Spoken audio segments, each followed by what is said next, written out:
चलिए जी, good morning sir. जयकारा इधर भी लगा दो। हाँ, जयकारा शेरा वालिदा, बोलो लो वाले दरबार की जय।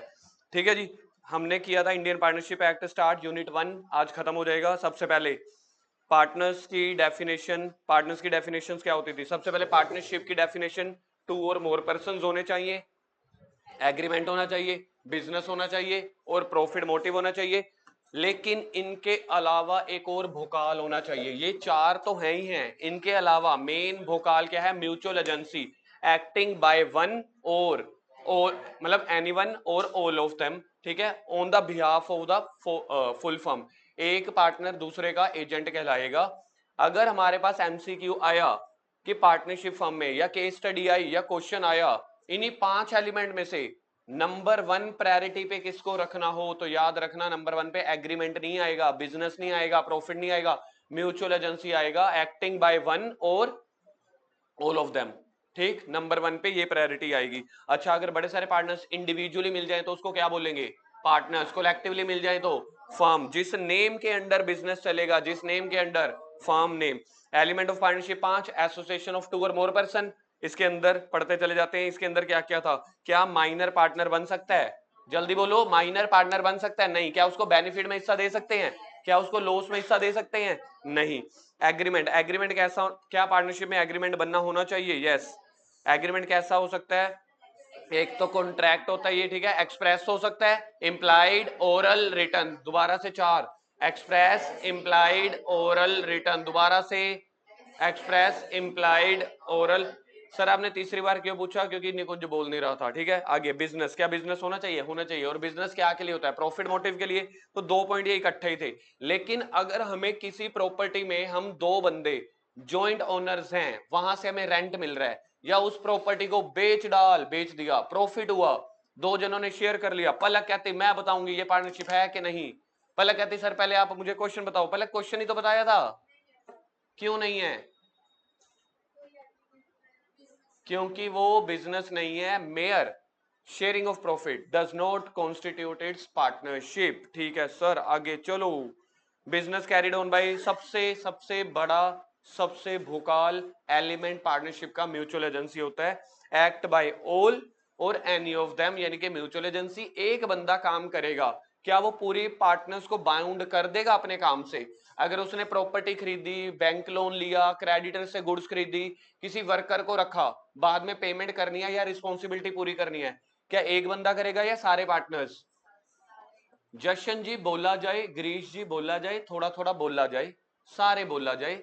ठीक है जी, मुझे बताओ, अगर किसी एक पार्टनर ने कोई काम किया तो सिर्फ वही लाइबल होगा बिजनेस में, क्या all the partners will be liable? ठीक है जी, ठीक है। उसके बाद केडी कमाथ वाली केस स्टडी आई थी, याद है? केडी कमाथ वाले में सुप्रीम कोर्ट की ईगो आई थी, कहता मैं आया हूं, कुछ तो लेके जाऊंगा, कुछ तो नया देके जाऊंगा। क्या नया देके गया था? कहता शेयरिंग ऑफ प्रॉफिट के साथ साथ, क्या ये एक्ट में लिखा हुआ है? आपको चीज पता है, एक होता है एक्ट, अभी आपको इकोनॉमिक्स वाले मैडम सिखा के गए थे, जो पार्लियामेंट में पास होता है ना। राज्यसभा, लोकसभा, विधानसभा, फिलानी सभा, ये है। फिर स्पीकर बैठा होता है, प्रेसिडेंट के पास अप्रूवल जाएगी। एक्ट कौन सा बना हुआ है? सर पार्टनरशिप एक्ट 1932, अंग्रेजों के जमाने का। इसके साथ कॉन्ट्राडिक्ट चलती है। सर ये कौन बनाता है एक्ट? ये बनाती है सरकार, सरकार। फिर सरकार के पैरेलल एक बॉडी चलती है भारत में, जिसको बोलते हैं कोर्ट कचहरी।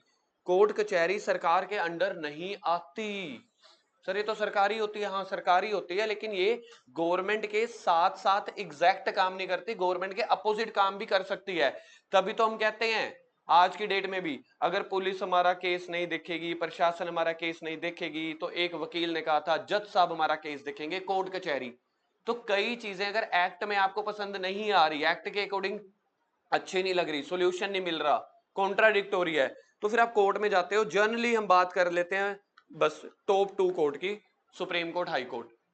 तो जब बात एक्ट में पूरी ना हो रही हो, या एक्ट के कॉन्ट्राडिक्शन में हो, या आप कह रहे हो नहीं इसकी जजमेंट कुछ और भी हो सकती है, जो एक्ट में लिखा हुआ है ना, मुझे लग रहा है ये है इसका मतलब, लेकिन गवर्नमेंट इंप्लॉइज या गवर्नमेंट कह रही है नहीं नहीं हमने ये थोड़ी लिखा था, हमने तो दूसरे तरीके से लिखा था। फिर आप कहते हो नहीं जी एक्ट में तो ऐसे लिखा हुआ है। तब आप कहां जाते हो? सुप्रीम कोर्ट के पास। फिर सुप्रीम कोर्ट देखता है, उस एक्ट को पढ़ के उसकी एग्जीक्यूशन निकालता है। तो सुप्रीम कोर्ट, हाई कोर्ट का काम होता ही यही है ज्यादातर। सुप्रीम कोर्ट हाई कोर्ट का काम ये दिखाना नहीं होता कि इसको कौन सी सजा दी जाए, क्या इसने पाप किया कि नहीं किया, ठीक है। सुप्रीम कोर्ट का, हाई कोर्ट का ज्यादातर काम होते हैं एक्ट की एग्जीक्यूशन, जो शायद दो पार्टियां नहीं कर पा रही। तो सुप्रीम कोर्ट ने केडी कमाथ वाला केडी कमाथ वाला केस था, नाम पढ़ो क्या है, केडी कमाथ। तो केडी कमाथ वाले केस में उन्होंने बोला कि प्रॉफिट तो आप लोगों ने लिखा ही हुआ है बिजनेस में कि शेयर करेंगे, बिजनेस है तो प्रॉफिट एंड लॉस होना चाहिए, ठीक है। ट्रू टेस्ट ऑफ पार्टनरशिप में पढ़ा हुआ हमने चार चीजें होती हैं, ठीक है जी। ट्रू टेस्ट ऑफ पार्टनरशिप में जो शेयरिंग ऑफ प्रॉफिट था उसमें ना ये 5 एग्जांपल्स थी, 4-5 एग्जांपल, कि अगर आप ये वाला प्रॉफिट उनको दे रहे हो तो वो पार्टनर्स नहीं बन जाएंगे। कौन कौन से था, एक लेंडर ऑफ मनी जिसने आपको पैसा उधार दिया, आपने बोला मैं आगे कमाई चला जाऊंगा, उसमें से आपको हिस्सा देता चला जाऊंगा, चाहे इंटरेस्ट का चाहे प्रिंसिपल अमाउंट का। याद है हमने किया था डिटेल में लैंडर ऑफ मनी वाला, ठीक है, कि आगे मैं सामान बेचता चला जाऊंगा, उसमें से थोड़ा हिस्सा आपको देता चला जाऊंगा। फ्रेंचाइजी मॉडल भी काइंड ऑफ होते हैं। फिर सर्वेंट को हम दे रहे थे रेम्यूनरेशन टाइप, प्रॉफिट में से हिस्सा निकाल के दे रहे हैं, लेकिन तो पार्टनर नहीं है, क्यों, क्योंकि शेयरिंग ऑफ प्रॉफिट सिर्फ और सिर्फ शेयरिंग ऑफ प्रॉफिट, ठीक है, पार्टनरशिप नहीं कहलाती होती। फिर था एक विडो, किसी डिसीज्ड डेथ वाले पार्टनर के विडो और बच्चे को आपने एन्युटी दे दी, मैथ वाले टीचर ने सिखाया था ना, एन्युटी लमसम पेमेंट दे दी, ठीक है, इंश्योरेंस की अमाउंट दे दी, जो भी पैसे दे दिए लमसम कॉम्पनसेशन के, प्रॉफिट में से निकाल के दिए ना फर्म ने। क्या प्रॉफिट बांट देना पार्टनरशिप होती है, नहीं होती। और पिछले किसी ओनर को गुडविल में हिस्सा दे रहे हो, उसने अपना प्रॉफिट, उसने अपना बिजनेस बेचा था, आप उसको प्रॉफिट में से थोड़ा थोड़ा हिस्सा अगले 5 साल तक देते रहेंगे, पार्ट ऑफ गुडविल। तो प्रॉफिट में से हिस्सा देना गुडविल के पार्ट के तौर पे, क्या वो पार्टनरशिप कहलाएगी, नहीं। यानी कि आप प्रॉफिट शेयरिंग कर सकते हो कोई कोई सिचुएशन में, लेकिन वो पार्टनरशिप नहीं होती, ठीक है सर। आगे चलो, अगला टॉपिक हमारे पास था डिफरेंसेस थे। डिफरेंसेस अपने आप पढ़ लेना, अभी मैं रिवाइज नहीं करा रहा। डिफरेंसेस में ना मेन मेरे को यार HUF रिवाइज कराना है दोबारा से, जो हमने कल किया था। HUF में सबसे पहला है mode of creation. Mode of creation partnership में बाय एग्रीमेंट के साथ आती है, वहां पे बाय स्टेटस। स्टेटस क्या होता है, बाय बर्थ, ठीक है। HUF में जैसे ही बर्थ हुआ आप उसके पार्टनर बन गए, ठीक है जी। डेथ ऑफ मेंबर, हो सकता है डिसोल्यूशन हो जाए पार्टनरशिप फर्म की, पर HUF की डिसोल्यूशन नहीं होती किसी भी एक मेंबर के जीने या मरने से। मैनेजमेंट, पार्टनरशिप में मैनेजमेंट में सारे पार्टनर हिस्सा ले सकते हैं, वहां पे मेनली करता होता है, लेकिन फिर भी आप मतलब ऑल एडल्ट मेंबर्स बिजनेस के मेंबर होते हैं HUF में, आप किसी मेल या फीमेल को एल्डेस्ट जो है उसको क्या बना सकते हो, करता। अथॉरिटी टू बाउंड, वहां पे तो पार्टनरशिप में म्यूचुअल एजेंसी होती है, जबकि उधर म्यूचुअल एजेंसी थी कि नहीं थी, करता ही सारे काम संभाल रहा था, ठीक है। लाइबिलिटी, पार्टनरशिप की अनलिमिटेड होती है, यहाँ पे कर्ता की तो अनलिमिटेड होती है, मेंबर की याद है कैसे होती थी, लिमिटेड टू हिज शेयर, जो उनका शेयर है 20% 25%।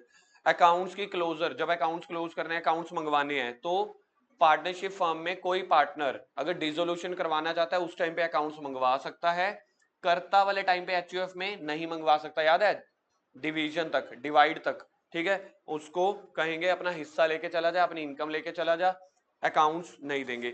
गवर्निंग लॉ कौन है, यहाँ का पार्टनरशिप एक्ट 1932, वहां का हिंदू अनडिवाइडेड वो जो सक्सेशन एक्ट है।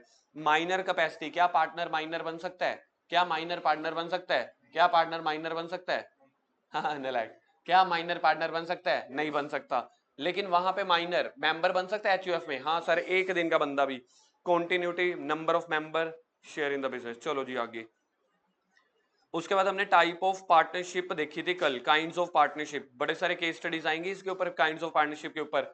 पार्टनरशिप एक तो ड्यूरेशन के हिसाब से है, फिर बिजनेस के हिसाब से। Partnership at will, for fixed period, particular, journal. एक बार फिर से चार बोलेंगे, कौन कौन सी काइंड ऑफ पार्टनरशिप है, partnership at will, fixed duration, particular, journal. Sir journal क्या में थी, एम ही थी, जर्नल तो विल का ही पार्ट था, है ना। पार्टनरशिप एट विल क्या होती है, जब हम लॉन्ग टर्म ड्यूरेशन के लिए बिजनेस खोलते हैं, जब हम ये नहीं कहते कि एक काम हो गया पार्टनरशिप बंद, जब हम ये नहीं कहते कि इतना टाइम हो गया पार्टनरशिप बंद। तो अगर आप नॉर्मली पार्टनरशिप कर रहे हो शेयरिंग प्रॉफिट के लिए और फ्यूचर के लिए करते चले जा रहे हो, that is called partnership at will. Section number 7, section number 7, जहां पे दो कंडीशन बोली गई यार, कौन सी दो कंडीशन, मेरे को एक बात बताओ, अगर मैं आपको सिंपली बात करूं, हमने कंपनीज एक्ट किया था, what is the definition of public company, याद करो, विच is not a private company, है ना, क्या शानदार डेफिनेशन दी। अब कह रहे हैं what is the definition of partnership will. मैं कवि इस भाव पे पिछले वाले एक्सपीरियंस से कुछ शिक्षा लेके कवि क्या कहना चाहता है, what is the partnership at will, which is not a fixed partnership, which is not a particular partnership, which is not a general partnership, that is called partnership at will। तालियां, देखो पढ़ के देखो, 2 पॉइंट क्या कह रहा है section 7, partnership at will क्या है, कोई फिक्स्ड पीरियड नहीं है, यानी कि ये वाली नहीं है तभी तो अलग है। कह रहे हैं कोई और प्रोविजन भी नहीं बनाया डिटर्मिनेशन के लिए कि आप पर्टिकुलर बनाना चाहते हो कि जर्नल। जब आप ये तीनों बनाना नहीं चाहते, 4 पॉइंट है तो पहली होगी ना। अब अगर मैं आपसे पूछूं ए क्या है, ए आप कहोगे जो बी सी डी नहीं है, तो बी क्या है जो ए सी डी नहीं है ना, तो ये क्या पार्टनरशिप विल क्या है जो बाकी 3 नहीं है। कितना शानदार लिखते हैं ये। लेकिन इसके अंदर एक खासियत थी। क्या खासियत थी, हमने पार्टनरशिप तो बनाई थी एक फिक्स्ड टाइम पीरियड के लिए, याद है कल ये एग्जांपल लिखवाई थी, हाँ सर याद है। जब मेरे ऊपर इल्जामात लगे थे कि सर आपने तो वीडियो देख देख के ये पढ़ाया हमने, तब मैंने कहा था आप मुझे ढूंढ के बताना ये किस वीडियो में है। यूट्यूब सर्च करो, कोई वीडियो में मिल जाएगा तो अच्छी बात है, उन्होंने हमारे कॉपी किया होगा, मैंने नहीं। तो अगर हमने इसकी एग्जांपल बनाई थी, क्या एग्जांपल बनाई थी, अगर 5 साल 3 साल 8 साल के लिए फिक्स्ड पार्टनरशिप बनाई है, 5 साल बीत गए, उसके बाद आप बिजनेस कंटिन्यू कर रहे हो, पार्टनरशिप कंटिन्यू कर रहे हो, क्या उसके बाद 5 साल के बाद भी वो पार्टनरशिप फॉर फिक्स्ड ड्यूरेशन बोला जाएगा? कौन सी बोला जाएगा? Partnership at will. इसके ऊपर एग्जाम में केस स्टडी है, जा मुंह में छिट्टे मार। तेरे को तो आंखों पे नहीं मुंह में छिट्टे मारने की जरूरत है। कभी तुम कहते हो ठंड लग रही है, कभी कहते हो गर्मी लग रही है, तुम्हारा दिन ही मान ही नहीं है निकुंज, है सुस्ती चढ़ रही है। हाँ ना भाई ना, ऐसा नहीं चलेगा। तेरा पेपर 4 पेपर है देने सीए फाउंडेशन में, तेरा सेकंड पेपर देने का मन नहीं है, ऐसे को बोलेगा सर सेकंड पेपर मत लो। अच्छा अच्छा ठीक है, मेरे को नहीं देखना।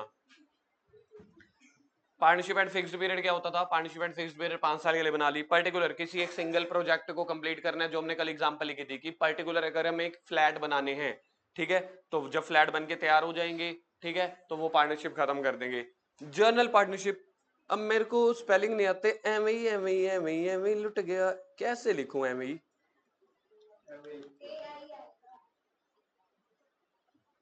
Every solution have the problem she girl has. यार मेरी इंग्लिश का मजाक नहीं उड़ाना, मैं डिप्लोमा हूं इंग्लिश में भाई। एम एम ही पार्टनरशिप, जो एम पार्टनरशिप है, मतलब कह रहे हैं जो पर्टिकुलर नहीं है, ठीक है, लेकिन इन्होंने मेन बोला, पढ़ लेना, ठीक है। डीड क्या है भाई? डीड के ऊपर भी क्वेश्चन आया हुआ है, डीड के ऊपर भी क्वेश्चन आया हुआ है। पार्टनरशिप डीड क्या होती है? पार्टनरशिप डीड एक रिटन डॉक्यूमेंट होता है जिसके अंदर सारी टर्म्स कंडीशन लिखी जाएंगी। पार्टनरशिप डीड तैयार कैसे होनी है ये बताओ। +2 में भी हम इस क्वेश्चन पे फंसे थे। यस, पार्टनरशिप डीड जब भी बनानी है, बस आपको ये याद रखना है, partnership deed should be drafted with care. Sir यहाँ पे आपने बताया नहीं, इधर तो लड़कियां हैं तो स्किन केयर का इतना ध्यान रखती हैं, तो क्या ये ड्राफ्टिंग केयर का ध्यान नहीं रखेंगी? ड्राफ्ट यू मतलब understand the term draft, it should be drafted with care, मतलब उसको लिखना, ठीक है, अच्छे अच्छे शब्द लिखना, अच्छी अच्छी लाइनें लिख देना, ऐसे मत लिख देना very good partnership, you are very good, I am very good, our business is so good. तो partnership deed should be drafted with care, अच्छे से बनाना, एंड स्टैम्प्ड। स्टैम्प्ड समझते हो ना, वो जो कोर्ट कचहरी के वो 100 रुपए, जो वो 100 रुपए वाला वो आप स्टैम्प पेपर नहीं लेते? सर हमने तो आज तक लिया नहीं बेटा, जरूरत पड़ेगी कोई बात नहीं, आर्टिकलशिप जब लगाने जाओगे ना तो 100 रुपए वाला स्टैम्प पेपर लेने जाओगे कोर्ट कचहरी से। कोर्ट कचहरी के जो भी रिटर्न डॉक्यूमेंट, हमारे बिजनेस के रिटर्न डॉक्यूमेंट होते हैं ना, ऑफिशियल डॉक्यूमेंट, एफिडेविट बनाना, कई तरह के एग्रीमेंट बनाना, कॉन्ट्रैक्ट बनाना, वो तभी लो की नजरों में वैलिड होंगे अगर आप उसने आपने वो स्टैम्प पेपर पे बनाए होंगे। स्टैम्प पेपर का मतलब ये है कि कल को अगर आपको केस करना है, ऐसे थोड़ी ये वाला कागज लिया, अच्छा यहाँ पे बच्चों के नाम लिखे हुए थे, तुमने यहाँ पे ऐसे ऐसे लिख दिया, देखो जी हमने तो कोरे कागज पे साइन कराए हुए हैं, ऐसे नहीं चलता होता मार्केट में। बॉलीवुड मूवीज गई 90s वाली, आपको कोर्ट कचहरी से स्टैम्प पेपर लेना पड़ता है। क्यों? क्योंकि सरकार की फीस लगती है। स्टैम्प पेपर आप 100 रुपए का लोगे, 500 का लोगे, वो सरकारी फीस लगती है। उसके ऊपर ये सारी कुछ डीफ, मतलब आपको पार्टनरशिप डीड ड्राफ्ट करनी है और स्टैंप करनी है according to the provision of stamp act. 1899। सोचो भाई साहब, अंग्रेजों से भी पहले के, मुगलों के जमाने के, अंग्रेज प्लस मुगल कंबाइंड जमाना, ठीक है, तब का स्टैंप एक्ट चला आ रहा है। कहते हैं एक बार दोबारा से जब मुगल आएंगे ना 100-200 साल बाद, तब चेंज कर देंगे, या अंग्रेज दोबारा आएंगे ना तब चेंज कर देंगे। आपको पता है भारत अभी भी लीज पे है, 2046 तक 99 ईयर की लीज मिली थी। प्योर आजादी नहीं मिली, तुम लोगों ने कॉन्स्टिट्यूशन पढ़ा नहीं, आजादी मिली थी लेकिन एक लीज पे मिली थी। हाँ वो अलग बात है, बाद में हम लीज एक्सटेंड हो जाएगी। ठीक है जी, क्यों नाराज हो रहे हैं? मैंने थोड़ी करी थी। हाँ ठीक है, फिर चुपचाप मत बैठना, बोल के अच्छा सर ऐसे हुआ था, अच्छा। हाँ तो पार्टनरशिप डीड कौन से? पलक कहती मैं बताऊंगी पार्टनरशिप डीड किस एक्ट के अकॉर्डिंग ड्राफ्ट और स्टैम्प्ड होनी चाहिए। बताओ कन्या बताओ। स्टैम्प एक्ट 1899 को हिंदी में बताया जाए। 1800 सर, 1800 के बाद अपने आप लगा लो, 1899 है ना। और कोई पंजाबी में बताया जाए।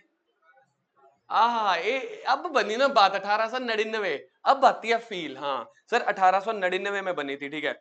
और पार्टनरशिप एक्ट में अब ध्यान से सुनो, where the partnership comprises the immovable property. बताओ इसका मतलब क्या बना? अगर पार्टनरशिप में, निकुंज बेटा जाग जा, मैं ऐसा जगाऊंगा, सुनना नहीं है बोलना है। क्या मतलब है इसकी हिंदी बता, where the partnership comprises the immovable property. कह रहे हैं अगर किसी पार्टनरशिप फर्म में इमूवेबल प्रॉपर्टी हो, ये तो मूवेबल है। अब देखना सीए का पहला डंडा हाथ निकाल, हाथ निकाल, चल पढ़ जल्दी, इधर से पढ़ चल। अगर पार्टनरशिप में कंप्राइजेस हो इमूवेबल प्रॉपर्टी, तो instrument of partnership must be in writing, stamped and registered. Sir मतलब समझ नहीं आया तुम में, मतलब इसलिए समझ में नहीं आया क्योंकि तुम लोगों ने ऊपर वाली 2 लाइनें नहीं पढ़ी। Partnership agreement may be in writing और फॉर्म्ड वर्बली। पार्टनरशिप डीड क्या हो सकती है? पार्टनरशिप डीड आप जो बना रहे हो रिटर्न में भी हो सकती है, जैसे हमने एग्रीमेंट याद है किया था, वर्बल हो सकता है ना एग्रीमेंट, तो ये एग्रीमेंट ही तो है, डीड ही तो है, तो वर्बल हो सकती है। लेकिन लेकिन लेकिन कवि यहां पे ध्यान दिलाना चाहता है, अगर हमारी पार्टनरशिप फर्म में इमूवेबल प्रॉपर्टी, कोई बिल्डिंग, कोई फिक्सचर्स, कोई मशीनें, ऐसी वाली कोई चीजें हो, फिक्स्ड वाली इमूवेबल प्रॉपर्टी हो, तो फिर पार्टनरशिप डीड जो है ना, इंस्ट्रूमेंट ऑफ पार्टनरशिप, इंस्ट्रूमेंट मतलब पार्टनरशिप डीड, तब तो सिर्फ राइटिंग में ही चाहिए, स्टैम्प्ड भी चाहिए, रजिस्टर्ड भी चाहिए। मतलब पार्टनरशिप क्या कहते हैं, रजिस्टर्ड, यानी कि उस सब इमूवेबल प्रॉपर्टी की बिल्डिंग की रजिस्ट्री भी होनी चाहिए। क्या आपको चीजें समझ में आई? तो डीड जितना आसान था उसमें 2-3 टेक्निकल पॉइंट निकल के आ गए। डीड मुझे बताओ जल्दी से, डीड मुझे बताओ जल्दी से, कॉपी पे लिखो, कॉपी पे या बुक पे, जल्दी। पार्टनरशिप डीड, पार्टनरशिप डीड, ठीक है जी। सबसे पहले राइटिंग और वर्बल बोथ, राइटिंग और, हाँ जी लिखो लिखो जल्दी। पार्टनरशिप डीड राइटिंग और वर्बल बोथ, दोनों हो सकते हैं, राइटिंग और वर्बल दोनों हो सकते हैं। उसके बाद should be drafted, should be drafted as per stamp act 1899। क्या मैंने ईयर सही लिखा है देखना, ठीक है जी। But if there is immovable assets in firm, if there is assets, if there is immovable assets in firm, then deed should be in writing, stamped and registered। 3 शब्द, राइटिंग, स्टैम्प्ड एंड रजिस्टर्ड। मुझे पता है तुम कहोगे sir आपकी writing अच्छी नहीं है, हाँ बेटा लेकिन मैं बोल तो रहा हूं ना, writing, stamped and registered. Sir अगर आप हमें इसकी डीपीपी दोगे ना तो देना ही मत, ठीक है, हमें समझ तो आना नहीं। तुम तो नलायक हो, नलायक। क्या हो तुम? नलायक, नलायक नहीं बेटा, नलायक। क्या हो? नलायक, ठीक है जी, पार्टनरशिप डीड हो गया। फिर पार्टनरशिप डीड के कंटेंट, पार्टनरशिप डीड का असली पॉइंट क्या, पार्टनरशिप डीड के कॉन्टैक्ट फ्यूचर में मॉडिफाई चेंज किए जा सकते हैं, ऐड और लेस किए जा सकते हैं। The answer is yes, partnership form add और डिलीट। चलो जी आगे, types of partner. Types of partner पहले गिनती करो। देखना यहाँ पे भी तुम गिनती अच्छे से नहीं कर पाओगे, मुझे पता है क्यों, क्योंकि हम सर नलायक है, नलायक। गिनती करो कितने पार्टनरशिप की, 1 2 3 4 5 6 7 8, तो 8 है, सबसे पहला आ गया, सबसे पहला। ठीक है, इधर नंबर 1 डालते चले जाओ। एक्टिव और एक्चुअल और ओस्टेंसिबल पार्टनर, क्या 3 नाम है, जल्दी से बोलो। Actual, active, ओस्टेंसिबल। ओस्टेंसिबल तो पेपर में अगर आया तो ओस्टेंसिबल वर्ड आ सकता है। कहते हैं एक्चुअल पार्टनर कौन होता है यार, नॉर्मल पार्टनर। सर वो वाला जो जनरल पार्टनरशिप थी, एवं ही। हाँ, ये कौन सा पार्टनर है, एवं ही। तो पढ़ के देखते हैं क्या है। It is a person who become the partner by the agreement, बिल्कुल ठीक है। एंड का मतलब क्या होता है, प्लस या और, plus who actively participates in the conduct of the partnership. ठीक है, इसमें मेन चीज हमारे पास आ रही है, अगर वो कल को रिटायर होता है, in case of retirement, he must give a public notice. Public notice क्या होता है, वो रिटर्न में लिख के देगा कि भाई साहब मैं तो रिटायर हो रहा हूं। ठीक है, पब्लिक नोटिस की 2-3 और चीजें भी होती हैं जो आपको कोर्ट कचहरी से साइन सुइन करवा के, नोटरी करवा के वो दे देता है। मतलब अपना एक तरह से वो पल्ला झाड़ लेता है कि भाई साहब मैं तो रिटायर हो गया हूं सच में, अब मेरा इस पार्टनरशिप फर्म में कोई भी हिस्सा नहीं रहा। कह रहे in the event of retirement he must give a public notice in order to absolve himself of the liabilities for the act of other partners done after his retirement। अगर मैं बनाऊं, ध्यान से देखना, वो पार्टनर है, ठीक है, क्या वो पार्टनर लाइबल है, द आंसर इज यस। क्या पार्टनर लाइबल होगा जब तक वो पार्टनर है। ठीक है, यहां पे वो रिटायर हो गया है, रिटायर होने के साथ साथ उसने पब्लिक नोटिस निकाल दिया। पब्लिक नोटिस अपनी जो छोटी मोटी फॉर्मेलिटीज होती हैं एक्ट के अकॉर्डिंग, उसने सब कुछ करवा लिया। अपने जहां जहां पे उसका नाम था, लेटर हेड में, बैंक अकाउंट में, कोई और चीजों में, उसने सारा खत्म करवा दिया। कोर्ट कचहरी से अपना वो स्टैंप एक्ट के अकॉर्डिंग वो बनवाया, एफिडेविट सौंप दिया कि भाई साहब अपन ने पब्लिक नोटिस दे दिया है, आज से मैं पार्टनर नहीं हूं। क्या जब वो रिटायर हो जाएगा लीगली, जब वो लीगली रिटायर हो जाएगा, लीगली मतलब कि पब्लिक नोटिस देने के बाद, अब आप मुझे बताओ क्या वो लाइबल होगा कि नहीं होगा। वो रिटायर हुआ है तो क्या वो लाइबल है इस टाइम पे। अच्छा, इसी क्वेश्चन को मैं चेंज कर देता हूं, एक्टिव की जगह पैसिव वॉइस, एक्टिव की नहीं, पॉजिटिव की जगह नेगेटिव सेंस में बोल देता हूं। अगर वो लीगली रिटायर नहीं हुआ, वो रिटायर तो हो गया है, उसने अपनी फर्म में तो बता दिया, सभी को टेलीफोन कर दिया, क्रेडिटर को, बैंक लोन वालों को, लेकिन पब्लिक नोटिस नहीं निकाला जो मेन फॉर्मेलिटीज थी, क्या उसके बाद वो लाइबल होगा। अगर उस बैंक वालों को लोन की रिकवरी करनी हो तो क्या तब रिटायरिंग पार्टनर से कर सकती है, यस।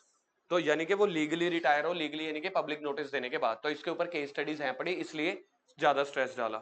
चले जी सेकंड, स्लीपिंग पार्टनर और डोरमेंट पार्टनर। ऊपर पहले नेम लिखेंगे जहां पे ये चार्ट बना हुआ था ना, एक्टिव और ऑस्टेंसिबल हो गया, स्लीपिंग और डोरमेंट लिखा हुआ है, ठीक है जी। मेरे को ये ना नलायक लगते हैं, इधर पहला दे दिया, इधर से पांचवा है, तो इनको दूसरा देना चाहिए था ना, है ना पलक, है कि नहीं, सही बोल रहा हूं ना। हाँ, पलक कह रही है सही बोल रहे हो सर, सही सही पढ़ा दो, ठीक है। स्लीपिंग या डोरमेंट पार्टनर, सर आप कैमरा कक्षा की तरफ घुमा दो, आपको स्लीपिंग पार्टनर दिख जाएंगे।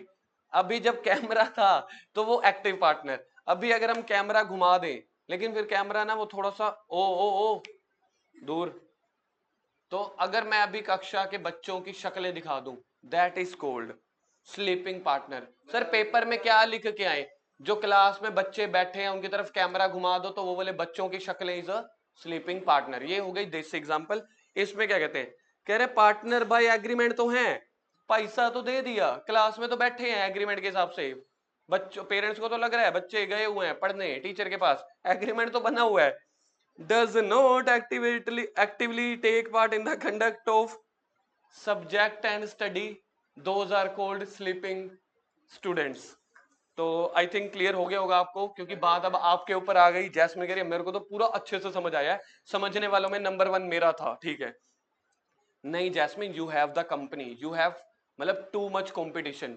पलक से पूछो, निकुंज से पूछो, ये फर्स्ट आने में कोई कसर नहीं छोड़ेगा। फर्स्ट, ये तो फर्स्ट अटेम्प्ट स्लीपिंग पार्टनर है, ना ना ना वो नहीं। तो कह रहे हैं इसके बारे में कुछ पढ़ भी लेते हैं, क्या है, कहते हैं दे आर कॉल्ड स्लीपिंग और डोरमेंट, दे शेयर प्रॉफिट और लॉस, ध्यान से, दे शेयर प्रॉफिट और loss liable to third parties, चाहे वो स्लीपिंग पार्टनर है, क्या उनको प्रॉफिट लॉस में हिस्सा मिलेगा? जल्दी बताओ। जशन पढ़ नहीं रहा तू? हाँ हाँ करी जा रहा है, ना सुन रहा है ना देख रहा है, नहीं पढ़ रहा। हाँ, तो मुझे बताओ जो स्लीपिंग पार्टनर है, क्या वो बिजनेस के प्रॉफिट लॉस में हिस्सा मिलता है? वो सिर्फ घर पे सोए रहते हैं, कह रहे हैं भाई साहब मैंने पैसा भी लगाया है, मैं लाइबल भी रहूंगा, कल को कुछ हो गया मेरे को प्रॉफिट लॉस भी मिलेंगे, सिर्फ मैं आलसी हूं, मैं घर पे बैठा रहूंगा, बाकी सारी टर्म कंडीशन मेरी एक्टिव पार्टनर की तरह चलती रहेंगी। पढ़ के देखो, they share profit and loss and liable to third party for the all act of the firm. All act of the firm पता है, समझ में आया क्या कहना चाह रहे हैं? Mutual agency. मैं चाहे घर पे बैठा हूं, बाकी 4 पार्टनर है, उनमें से कोई काम करेंगे तो मुझे भी बाउंड बनाया जाएगा। क्या पॉइंट क्लियर है? They are however not required to give the public notice on retirement.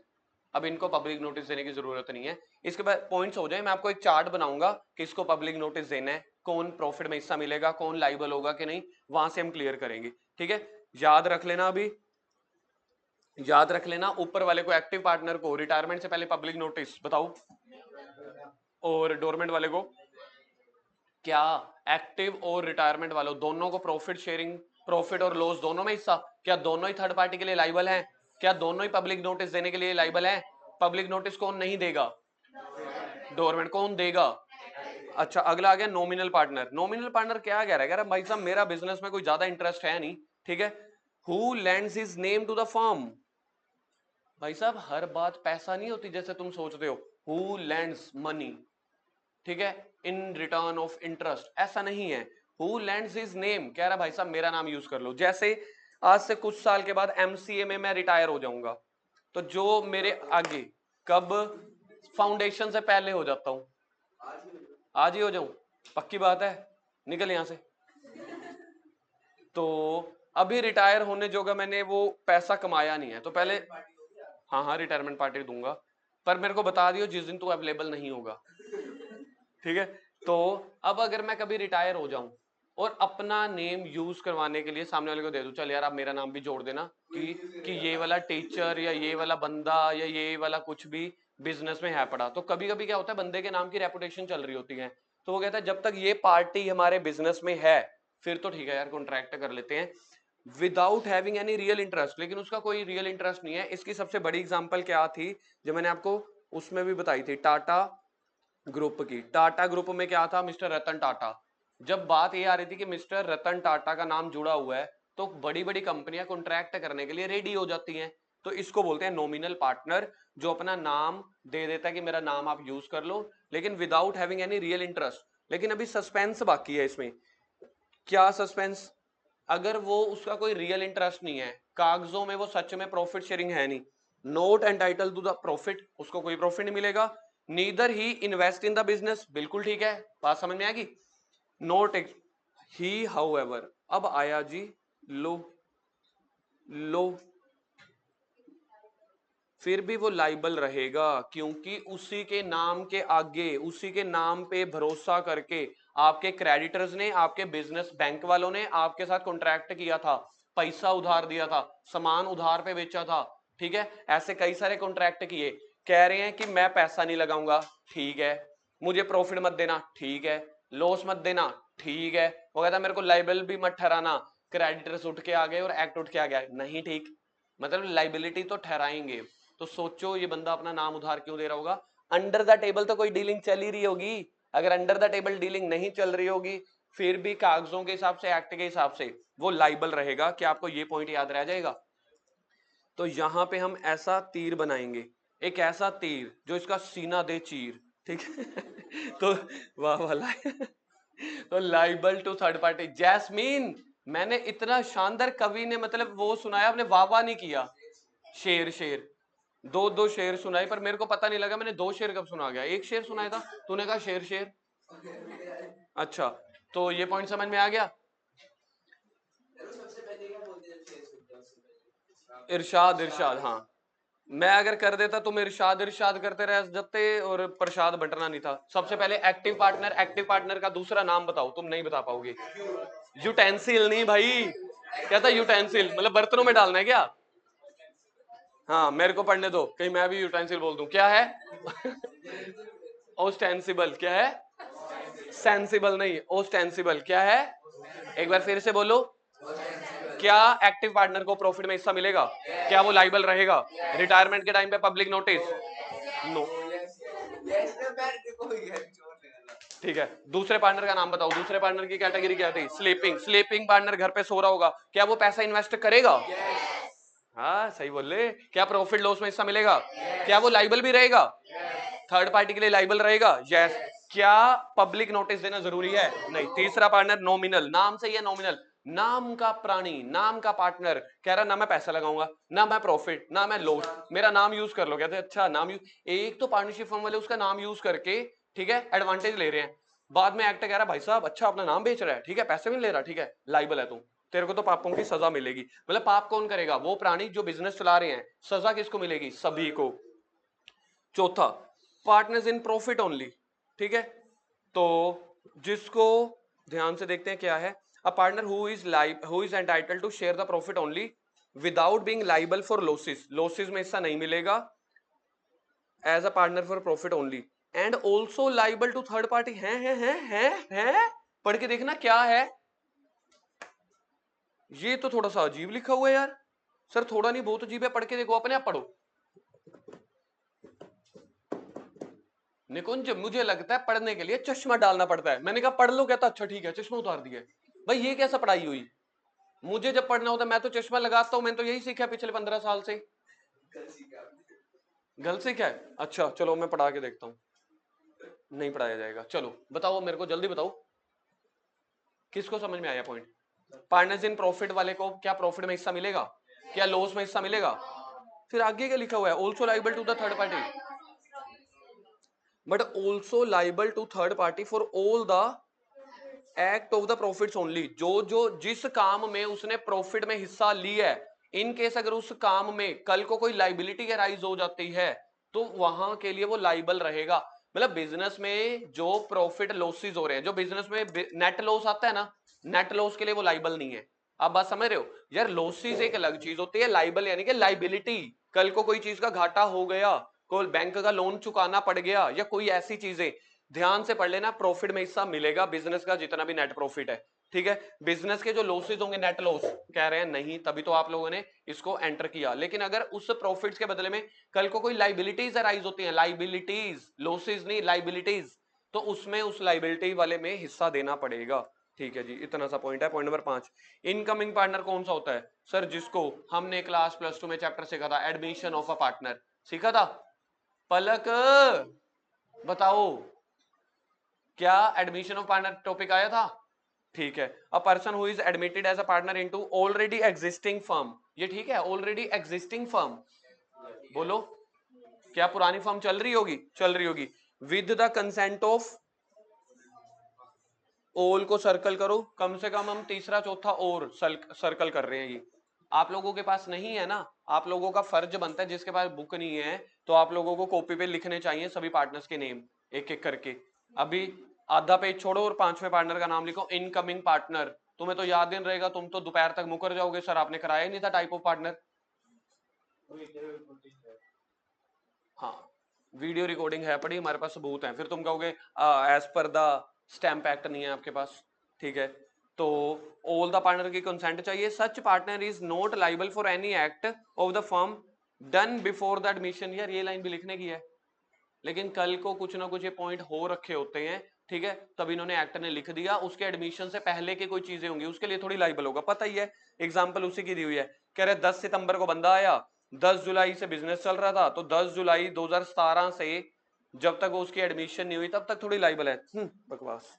Outgoing partner जो जा रहा है, टाटा बाय बाय, मतलब कौन सा?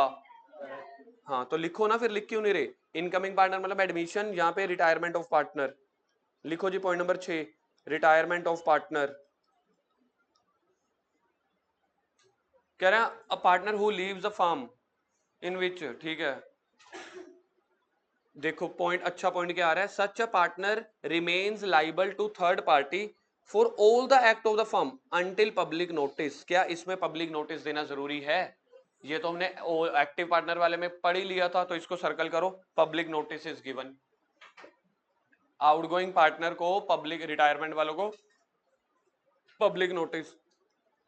काम का सेक्शन या तो नॉमिनल पार्टनर वाला था, अच्छा, या अब आया होल्डिंग आउट एस्टोपल वाला। सीख रखा है प्लस वन में आप लोगों ने, टाइप्स ऑफ पार्टनर्स में प्लस वन में होता था, ठीक है, एस्टोपल और होल्डिंग आउट वाला। बिना पढ़े क्या आप लोगों में से किसी को आता है याद क्या होता था? एक बार के लिए थोड़ा सा तुक्का सा चलाना, पार्टनर्स बाय होल्डिंग आउट या बाय एस्टोपल, करना एक बार ट्राई अगर याद आता है। 10-20 सेकंड, फिर मैं तो करवा ही दूंगा। नाम अपना काम कोई और, वो तो नॉमिनल हो गया, है नॉमिनल जैसा थोड़ा सा। ये क्या कह रहा है, पहले तो सेक्शन याद रखना है 28 सेक्शन। हाँ हाँ हाँ, ये होता था, पर तूने पढ़ लिया। अच्छा ठीक है, अच्छी बात है, अच्छा सुनाया, बढ़िया सुनाया। यहाँ पे क्या कह रहे हैं, यहाँ पे कह रहे हैं कि दो पार्टनर्स हैं, ठीक है, ये तीसरा पार्टनर बहुत बढ़िया पार्टनर है। वो कह रहे हैं कि भाई साहब एक काम कर, तेरी गारंटी से हम किसी और के साथ कॉन्ट्रैक्ट कर लेते हैं। ये बंदा, ये दो तो पार्टनर हो गए, ठीक है, एक थर्ड बंदा है, वो मैनेजर भी हो सकता है, लेकिन वो पार्टनर नहीं है, वो मैनेजर है, ट्रस्टी है, ठीक है, कोई कोई भी लगा लो, किसी थर्ड पार्टी के साथ, किसी थर्ड पार्टी के साथ, जैसे कि समझ लो ये क्रेडिटर बोल दूं मैं थर्ड पार्टी को, उसी से ही हम सामान खरीदते हैं, या बैंक लोन वाले हो सकते हैं। हमने इनके साथ कॉन्ट्रैक्ट किया, नाम बताओ इनके, नाम क्या रखें जी?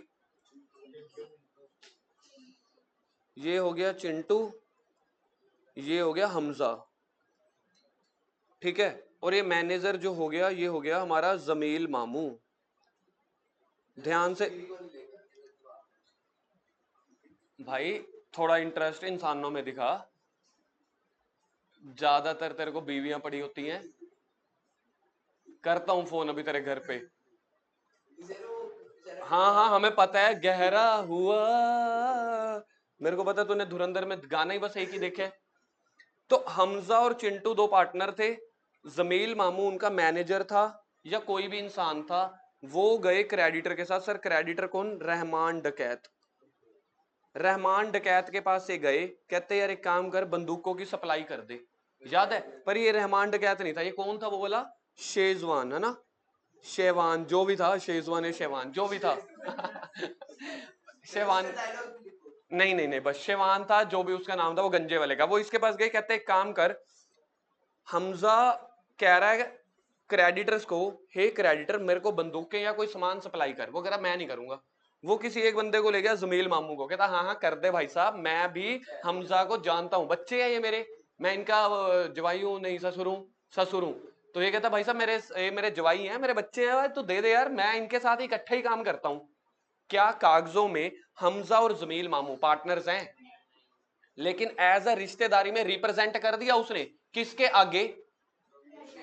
शेजवान के आगे, ठीक है, मतलब यार शेवान, शेजवान जो भी नाम है उसका, ठीक है, तो उसके आगे इसने रिप्रेजेंट कर दिया कि भाई साहब मेरे को तू एज अ पार्टनर मान, ये मेरे ही बच्चे हैं, ठीक है, इसको आप उधार पे सामान सप्लाई कर दो। क्या जमील मामू सच में पार्टनर हैं? नहीं। लेकिन कल को जब शेवान पैसे मांगेगा, उसने सीधा सीधा कहा था रकम डॉलरों में चाहिए, तो जब कल को शेवान बंदा हमजा से डॉलर मांगेगा, हमजा से और जमील मामू से, जमील मामू बाद में मुकर नहीं सकता, डिनाई नहीं कर सकता अपना करैक्टर, कि मैं अब मेरे को स्टॉप कर दिया जाओ एज अ पार्टनर बनने की वजह से। जब स्टार्टिंग में डील हो रही थी, तो जमील मामू ने कहा था हाँ भाई मेरे ही बच्चे हैं मेरे, ठीक है, आप कर दो, आप मुझे एज अ पार्टनर समझ लो। जब उसने रिप्रेजेंटेशन दी, किसको? क्रेडिटर को, शेवान को। कल को अगर पैसे हमजा नहीं देता, हमजा और चिंटू नहीं देते, तो वो हमजा चिंटू के साथ साथ जमील मामू को पार्टनर एज्यूम कर दिया जाएगा। That is called partner by holding out या एस्टोपल। एस्टोपल में यहां पे होता है कि बाद में आप एस्टोप डिनाई नहीं कर सकते उस करेक्टर से जिसको एज्यूम करके शेजवान ने सामान बेचा था। क्या ये बात समझ में आ रही है? लेकिन बाद में एक और, कोई और करेक्टर का नाम बताओ मूवी में, एसपी असलम, एसपी असलम नाम का एक और बंदा आया बीच में। एसपी असलम ने भी हमजा और चिंटू पार्टनरशिप फार्म के साथ पार्टनरशिप करी थी, जमील मामू तब बीच में नहीं आया था। क्या उस केस में एसपी असलम हमजा, चिंटू और जमील मामू तीनों पे केस कर सकता है कि नहीं कर सकता? बताओ क्या कहता है आपका कवि पक्ष?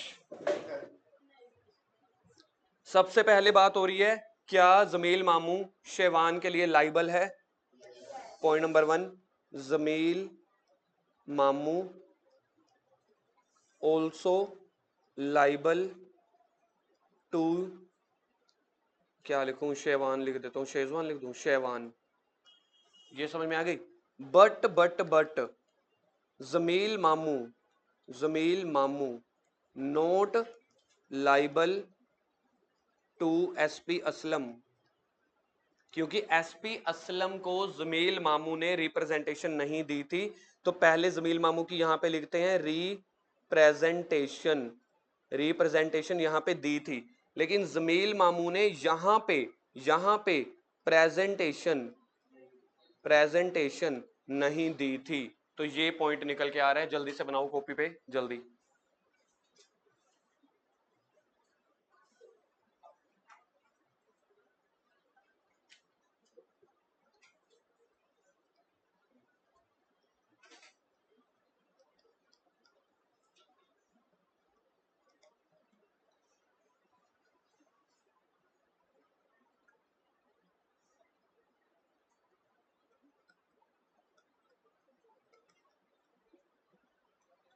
अच्छे से इसके पॉइंट्स लर्न, कॉन्सेप्ट समझ में आ गया ना? अब इसकी जो लैंग्वेज है वो थोड़ी सी ट्रिकी है, वो याद करनी है, अभी लिखवाऊंगा, थोड़ा जल्दी करो। ये पार्टनर्स हैं, ठीक है, ये याद रह जाएगा ना, ये पार्टनर्स हैं, जमील मामू तीसरा बंदा, creditor शेवान, creditor Aslam.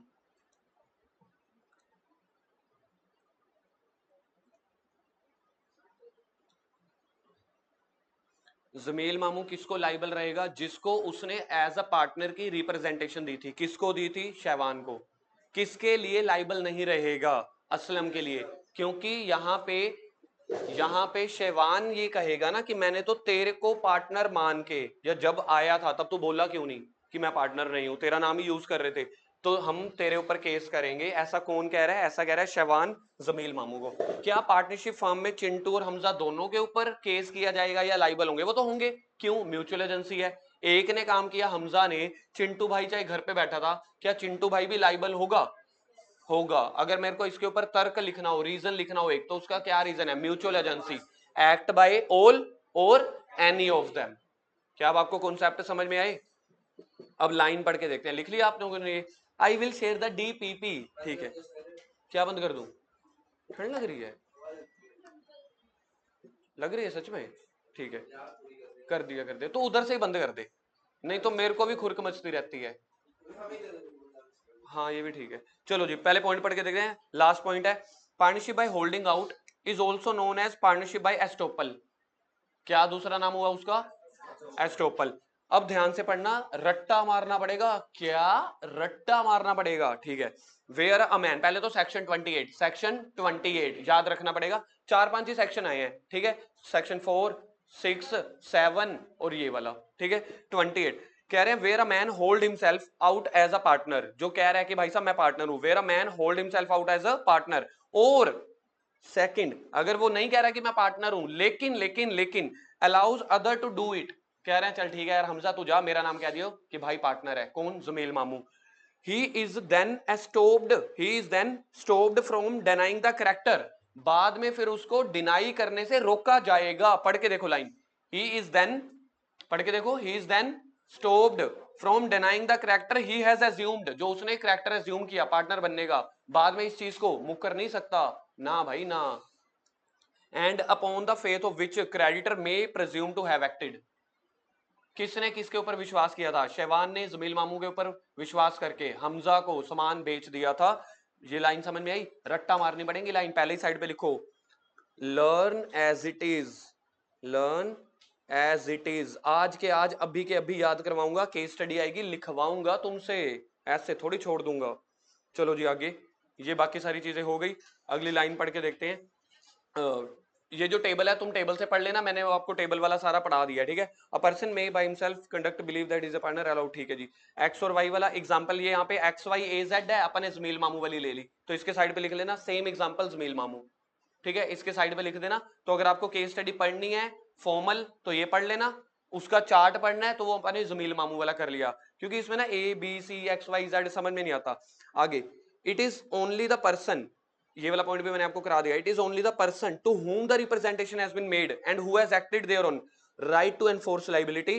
It is only the person, इस पर्सन के आगे बताओ क्या नाम लिखूं, मैं समझ जाऊंगा, आपको कॉन्सेप्ट क्लियर है? बताओ। शहवान, जिसने शहवान बोला उसका ठीक है, जिसने जबील मामू बोला है गलत है।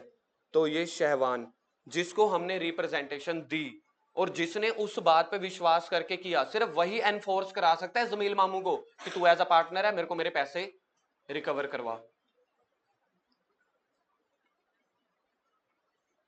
बस अगर बाकी तो वही है, अगर वो पार्टनर रिटायर हो गया, पब्लिक नोटिस, ठीक है। एग्जाम्पल पढ़ के देखते हैं, PQRS और सेम एग्जाम्पल है, होल्डिंग आउट, ठीक है जी। चैप्टर खत्म, चैप्टर खत्म, ओके टाटा बाय बाय, नहीं होगा। रुको रुको रुको, चलो जी आगे एमसीक्यूज पे आ जाओ, जल्दी जल्दी जल्दी। एमसीक्यू केस स्टडी सारी खत्म करनी है अभी के अभी। असली असली दिमाग तो अब खुलेगा यार, असली दिमाग तो अब खुलेगा। हम एक बार के लिए देखते हैं हमारे कितने ठीक होते हैं, हम आंसर एंड में देखेंगे। मुझे भी नहीं पता कितने ठीक होते हैं कितने गलत होते हैं। Partnership has been defined under the section 4, तो पहले का आंसर आएगा बी। टिक नहीं करने बुक में, ठीक है, पहले का आंसर बी। आप लोग ये काम क्यों नहीं करते, कॉपी पे लिखो जल्दी से, पार्टनरशिप एमसीक्यू पॉइंट नंबर 1 का आंसर बी। नहीं कर रहा, मैं तो कर ही रहा हूं।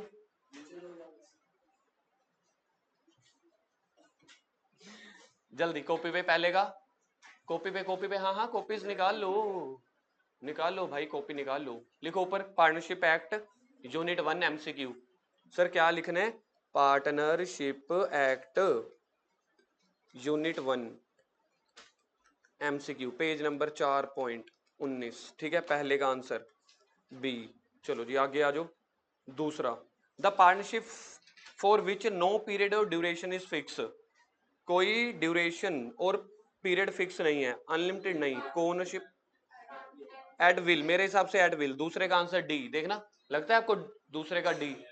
तीसरा, most important element in partnership, नहीं तूने पढ़ा नहीं, इसका आंसर होना चाहिए D, mutual agency not agreement. ये मैंने अभी आधा घंटा पहले भी बताया था, फर्स्ट प्रायोरिटी में म्यूचुअल एजेंसी होता है, दूसरे पे होता है एग्रीमेंट। तीसरा, firm is the name of the partner, नहीं, minor business under which the firm carries on the business, collective name. आहा, पहले दो तो नहीं है, ये तो क्लियर हो गया ना। Business under which the firm carries collective name, इसका आंसर है डी, कोलेक्टिव नेम, बिजनेस नहीं, कोलेक्टिव नेम जिसके अंडर हम काम करते हैं। हम पढ़ के देखेंगे सेक्शन 4 में, जो पहला पहला पैराग्राफ नहीं था उसमें पढ़ के देखेंगे, 99% कोलेक्टिव नेम होता है, 1% में भी बिजनेस हो सकता है, पर मेरे को लग नहीं रहा, डी हमने सही लिखा है।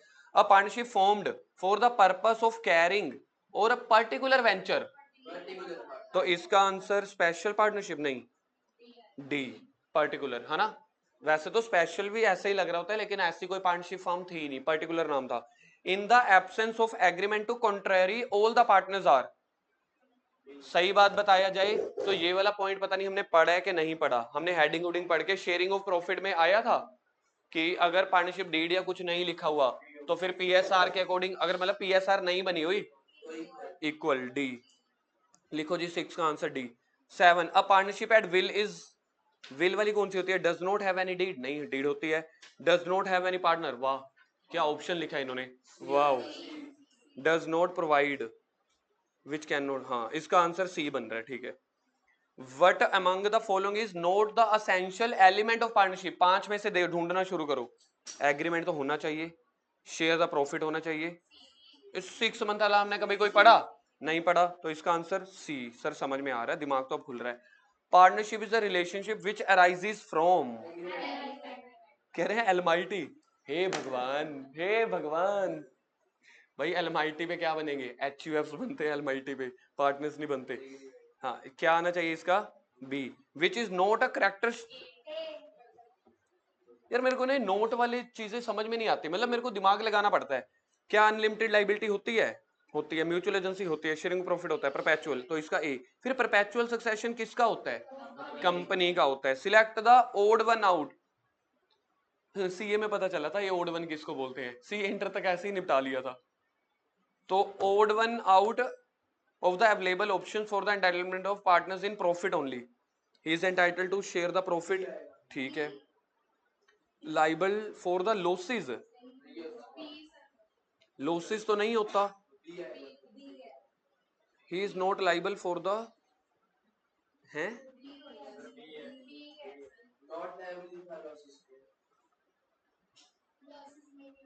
हाँ नहीं होएगा. Liable to third party ये भी होएगा. तो बी मतलब वो लाइबल रहेगा लॉस के लिए. नहीं ओड वन चुनना है ना अपन ने तो यही बनेगा. Mr Pawan is a nominal partner. कौन सा होता था नॉमिनल पार्टनर, याद करना. Who lends his name to the firm. He is not entitled to the share. बहुत बढ़िया. क्या उसको शेयर मिलेगा? प्रॉफिट क्या एंटाइटल टू शेयर है? नहीं. Can take part in? नहीं. Not liable to third party? नहीं, क्योंकि वो लाइबल होता है. इसका आंसर ए बन रहा है. देखना ठीक सुन रहा हूं मैं, ठीक समझ रहा हूं. बोलो जी. ए. नॉमिनल पार्टनर क्या उसको शेयर मिलता है? नहीं मिलता. Take part in the business? नहीं. हाँ ठीक है ना, ए ही बन रहा है. When the partnership entered for fixed term. यहां से तो क्या लगता है कि फिक्स्ड पार्टनरशिप होगी, लेकिन पूरा पढ़ना है. Is continued after the expiry. बाद वाले में ठीक है. क्या इसको फिक्स्ड पीरियड बोलेंगे? नहीं. इसको क्या बोलेंगे? Will see. और mister Samarth retire from the partnership firm without giving the public notice. His name continued to be used on the letterhead. letterhead समझते हो ना आप लोग? जो मेन कागज होता है जिसके ऊपर बिजनेस का नाम, address, phone number, email ID सब लिखा होता है. मिस्टर समर्थ कह रहे हैं लाइबल है, नॉट लाइबल. पर लाइबल में भी दो है ना, ए और डी है. लाइबल ए होएगा. ऐसा थोड़ी होता है.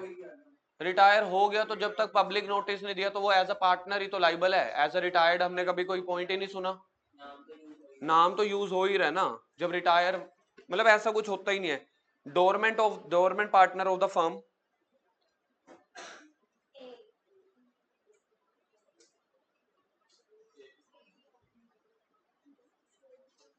डोरमेंट स्लीपिंग पार्टनर में हमने देखा था उसको पब्लिक नोटिस देने की जरूरत नहीं है. ए. जल्दी से आंसर चेक करो. ये आंसर सारे सही है. आपने आंसर ही खोल रखे थे. जल्दी से देखना, चेक करना. ठीक है सारे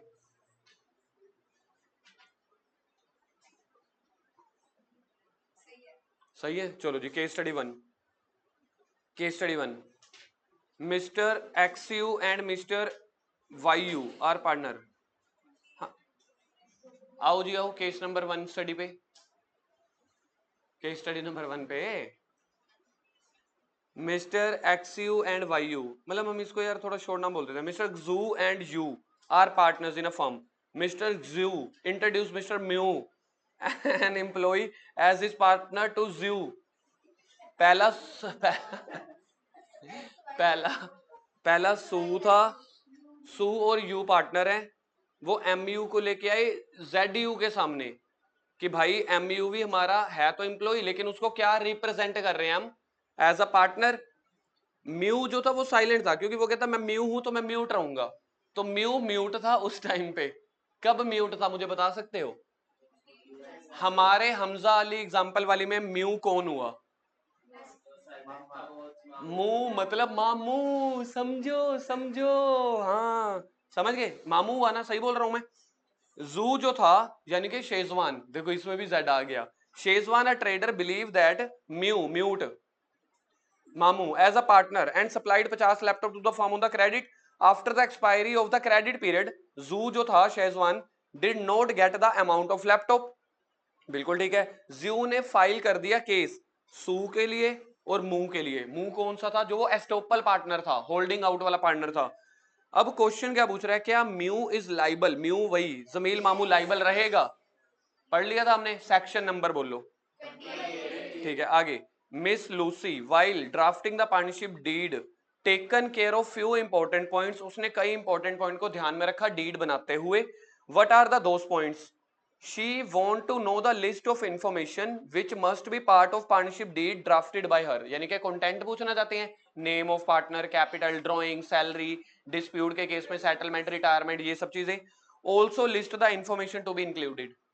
अब यार एक पॉइंट तो समझ में आ गया. मेन क्वेश्चन ये है पहली लाइन का, what are the those points, क्या उसने पॉइंट ध्यान में रखे होंगे, इसका आंसर पढ़ के देखते हैं यार, मुझे भी नहीं, मैं भी पढ़ के देखता हूं, मेरे को भी नहीं पता। कह रहे हैं Miss Lucy while drafting the deed must take care of the following points, no particular formalities are required. पहला बोला कि कोई पर्टिकुलर रिक्वायरमेंट ड्राफ्ट के लिए नहीं चाहिए, बस याद है ड्राफ्टेड विद केयर चाहिए। दूसरा पार्टनरशिप डीड में बी, हाँ वही आ गया जो निकुंज आप बोल रहे थे, ड्राफ्टेड वो ओरली भी हो सकती है, वर्बली भी हो सकती है, रिटन भी। Document in writing containing the various terms and condition, ठीक है जी बोल देंगे।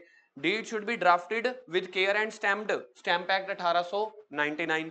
इफ पार्टनरशिप कंप्राइजेस इमूव, मतलब इन्होंने डीड के वो पॉइंट बोल दिए जो हमने लिख के नहीं दिए थे, हमने एक चार्ट बनाया था, वही वाले पॉइंट बोल दिए, बाद में कौन सी इंफॉर्मेशन, वो तो सारी बेसिक है। चलो जी अगले क्वेश्चन पे आ जाओ। कितने केस स्टडी होगी? 2। तीसरा state with the reason, true false, कितने हैं? 3, बस 3 मिनट में खत्म हो जाएंगे सर। उसके बाद क्वेश्चन नंबर 1 और 2 के आंसर लिखेंगे याद करके। एक्स वाई जेड कह रहे रीजन बताओ। X Y Z agree to divide the profit equally but the loss if any borne by X alone. क्या पार्टनरशिप में ऐसा केस हो सकता है? क्या ऐसा हो सकता कि प्रॉफिट एक को मिले? प्रॉफिट सभी को, लॉस किसी को भी, वो जो उनकी एग्रीमेंट है। तो ये क्वेश्चन ठीक है या गलत है, ट्रू या फॉल्स? ट्रू है, पीछे से जल्दी चेक करते चले जाओ, पीछे से ट्रू। रीजन आप बीच में से पढ़ लेना, ठीक है। X a publisher agree to publish a book at his own expenses. Publisher समझ रहे हो ना, फैक्ट्री वाला बंदा, और यहां पे बैठा होता है उसका ऑथर जिसने बुक लिखी है, जैसे सीए तरुण मोंगिया। हाँ, तो पब्लिशर, मेरे पास मशीनें नहीं है मेरे पास, लेकिन ऑथर बनने के वो स्किल्स हैं पड़ी कि अगर मैं 1-2 साल लगूं तो इतने सारे कंटेंट बने हुए हैं, बुक मिल जाएगी। फिर मुझे कहां जाना पड़ेगा? पब्लिशर के पास बुक छपवाने। पब्लिशर कह रहा है मैं अपने खर्चे पे बुक छाप देता हूं जो वाई ने लिखी है, जो वाई ने लिखी है। To pay Y half of the net profit, books बेचने के बाद जितना प्रॉफिट होएगा आधा आधा शेयर कर लेंगे। खाओ Britannia 50-50, very very 50, tasty tasty. Does this create a partnership of the partnership between X and Y? मेरे को तो नहीं लग रहा। क्या बाद में याद है लैंडर, मतलब ये एक काइंड ऑफ लैंडर हो गया, पैसों का लैंडर नहीं हुआ लेकिन नाम का लैंडर हो गया। क्या इसने अपना नाम यूज करने के लिए दिया? बाद में तू बुक्स बेचता जा, प्रॉफिट कमाता जा, नोट छापता जा, आधा देता जा। क्या शेयरिंग ऑफ प्रॉफिट पार्टनरशिप कहलाती है? क्यों नहीं? क्योंकि म्यूचुअल एजेंसी नहीं है। क्यों? क्योंकि एग्रीमेंट नहीं है। पढ़ के देखते हैं आगे क्वेश्चन। अभी हम थोड़ा सा जल्दी आंसर कर रहे हैं जो कि गलत है। Being a CA student prima facie answer देना गलत बात है। Does this create a relationship of partnership between X and Y? Can paper dealer third party make Y liable for the paper supplied to X? ये आ गया paper dealer. Paper dealer इसने इसको क्या किया? गुड्स सप्लाई की। क्या ये Y को लाइबल ठहरा सकता है इस पूरे कॉन्ट्रैक्ट में? बताओ, क्या ये इसको लाइबल ठहरा सकता है? नहीं, क्योंकि ये पार्टनरशिप ही नहीं है। Mayor sharing of profit does not constitute the partnership. वो तो एग्रीमेंट होना चाहिए, म्यूचुअल एजेंसी होना चाहिए। तो इसका आंसर फॉल्स में होना चाहिए, जल्दी से चेक करो। यही है, फॉल्स है, ठीक है। रीजन पढ़ लेना। A B purchase a tea shop, भाई साहब दुकान ही खरीद ली, कौन सी? चाय की, क्योंकि पता है इंडिया में चाय तो बिकती रहेगी, ठीक है। सर नशेड़ी बहुत है, हाँ सर आप भी, हाँ सिर्फ सुबह का नशेड़ी। इनकर additional expenses for purchasing the utensils, बर्तन तो लेने ही पड़ेंगे ना, कप, ठीक है। और क्या होता है? केतली। Contributed half of the total expenses, each contributed, दोनों ने आधा आधा खर्चा लगाया। Shop is leased out on a daily rent which divided between both, मतलब हमने एक प्रॉपर्टी ली, प्रॉपर्टी को किराए पे चढ़ा दिया, ठीक बोल रहा हूं मैं? प्रॉपर्टी होती है ना दुकान भी काइंड ऑफ, उससे किराया चढ़ा दिया, दोनों को किराया आधा आधा आने लग गया। क्या ऐसा एग्रीमेंट पार्टनरशिप कहलाएगा? मुझे भी नहीं लग रहा। नहीं, क्यों? क्योंकि ये को ओनरशिप वाला केस हो गया। क्या को ओनरशिप में, क्या को ओनरशिप में पार्टनरशिप बनता है? नहीं, उसके लिए तो हमें ट्रू टेस्ट ऑफ पार्टनरशिप देखना पड़ता है। कहां इसका आंसर देखना, पढ़ लिया? वो आ जा चाचा। No it is not in the case of partnership. Partnership act का यूनिट नंबर 1 समाप्त हुआ। क्वेश्चन नंबर 1 की केस स्टडी याद करो, कॉपी पे लिखी।